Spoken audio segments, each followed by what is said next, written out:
How great, it's beautiful. Hello and welcome to the Blue Room live blog. This is a live forum where 25 Perth theatre artists have been invited to share their views on live arts and theatre in Perth. Tonight's blogger is McLean, so please welcome her. Just a little bit of background about me. I'm a theatre director. In the past 5 years since I've lived back in Perth, I've directed 7 shows. 4 of these were new Australian works and 3 were international ones. 6 of those have been with Red Rider, which is the independent theatre company that I work in with, along with Ben Dario and Ali Van Reken. But I'm not speaking on their behalf tonight. That's my opinions. I've divided what I'm saying into sections for my own sanity more than anything. Starting with, why am I an artist? Good question. Basically because I can't not be. I tried and I was going to end up either alcoholic or depressed.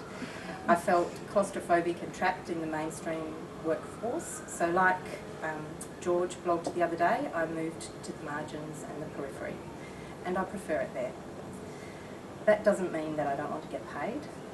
And without sounding like a wanker, I think like all artists, I have a need to create, to express, to observe, to wonder, to question, to entertain, to criticise, to laugh, rah rah rah, and so on.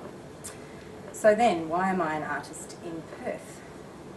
While I have lived very happily in other places, 2 years in Tom Price, 1 in Melbourne and 7 in Sydney, when I tried to be an artist elsewhere, it didn't work so well.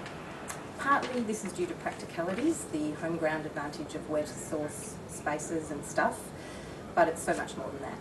I have body, emotional and intellectual memories that are triggered here all the time by the changes in the big sky, the amazing light, the smells and the colours, and this informs my work and adds layers to it.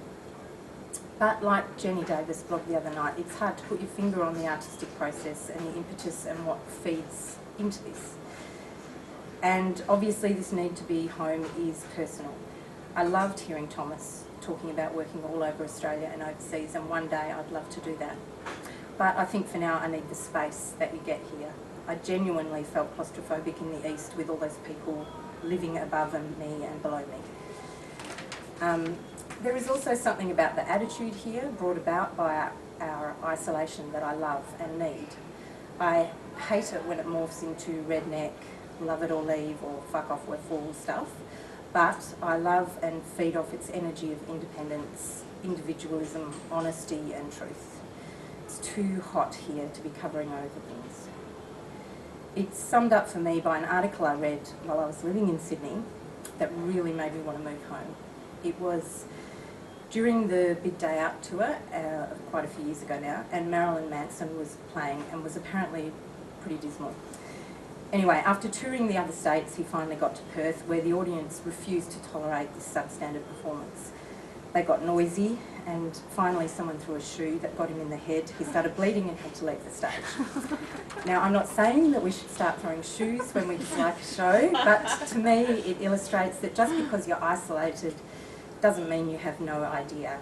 In fact, it means you can have a freedom from the niceties or conventions. You can sometimes see things more clearly, or at least I can. So that's why I like working in Perth. On to issues that other bloggers have raised, and I think probably the main one has been funding and the many issues associated with this. Firstly, I agree, the process sucks. It's weeks of unpaid work answering questions that feel like you're writing an undergrad paper. I like directing because I hate theory, or at least writing about theory. I would also much rather spend my time and energy working on a show. And by the end of writing an application, I feel drained, and I think that's sometimes because I've tried to conform to some key points or ways of expressing myself. And maybe this just means that I'm not very good at it. So what I would love is for this process to be shorter, fewer questions. I fully recognise that there needs to be a process. I recognise that this money is coming from a communal pool of money that is our tax, and therefore it is important that the process of allocating it is reasonably stringent. It's a murky area. A great application does not mean it will be a great show, but it also doesn't mean it won't be. One area I'd like to mention is the balance between funding new Australian work and new work from overseas. I completely believe in the necessity of funding our own shows and stories.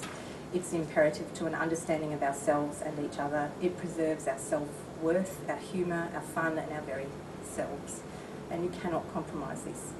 But I also believe we deserve to see the best of the new work happening elsewhere, just as I think other countries deserve to see our finest work. It is all humanity. So, I don't know, I have no idea about this stuff, but perhaps there could be a small section put aside to fund international work, while obviously keeping the majority of the funds for Australian work. Or maybe we just keep doing the international work as a co-op, which brings me to co-op. Easily, most of my work has been co-op, which has started to lead towards paid gigs, and hopefully this will continue.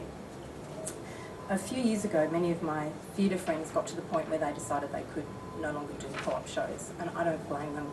It's hard work and no money, and if you calculated your hourly rate, you'd cry. However, as a freelance director who wanted to work more than once every 5 years, I knew I couldn't make that decision. I got a little down about it all, which happens to all of us at the best of times. And then that year I saw a beautiful, really beautiful production of The Three Sisters at the Old Fitz with Nick Enright in it. And this doyen of Australian theatre, a previous Academy Award nominee in a co-op production, gave me such joy, a really pure joy.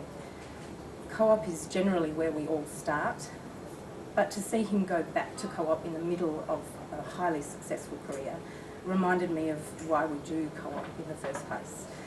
Basically because you get to do the shows that you passionately want to do, but for many, many reasons probably will not be funded. So anything like The Three Sisters with a cast over about 4 or 5 or 6.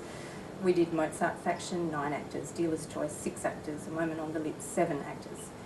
Anything that is too radical, too experimental, too mainstream, too uncool, a massive musical, and so on and so on.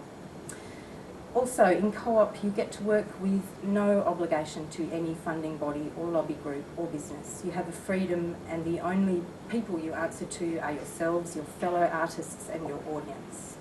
And I like this freedom. Obviously, the decision to do co-op is a personal one, and it's made for personal reasons. And doing them does not mean you don't believe you should be paid. The only other thing I want to say about money is I think it's tragic that Barking Gecko and Yurayakan took funding cuts this year, and can it be true that now no Indigenous theatre company is funded in Australia? I hope I'm wrong. I've got limited internet access at the moment and I couldn't check that. Lastly, to talk about a vision for arts in Perth in the future. Mostly I have no idea. I have dreams. I'd love to work every day, to see venue hire drop dramatically, to work together more often. I recently did short foreplay here where I got to work with 3 other directors, and realised it's been such a long time since I've been able to share and observe and joke with another director. I hope Ali, Benj and myself as Red Rider can continue to work together, and I feel really lucky, as Brian said, to have found like-minded people who I enjoy working with and I think have spurred my work on to be better.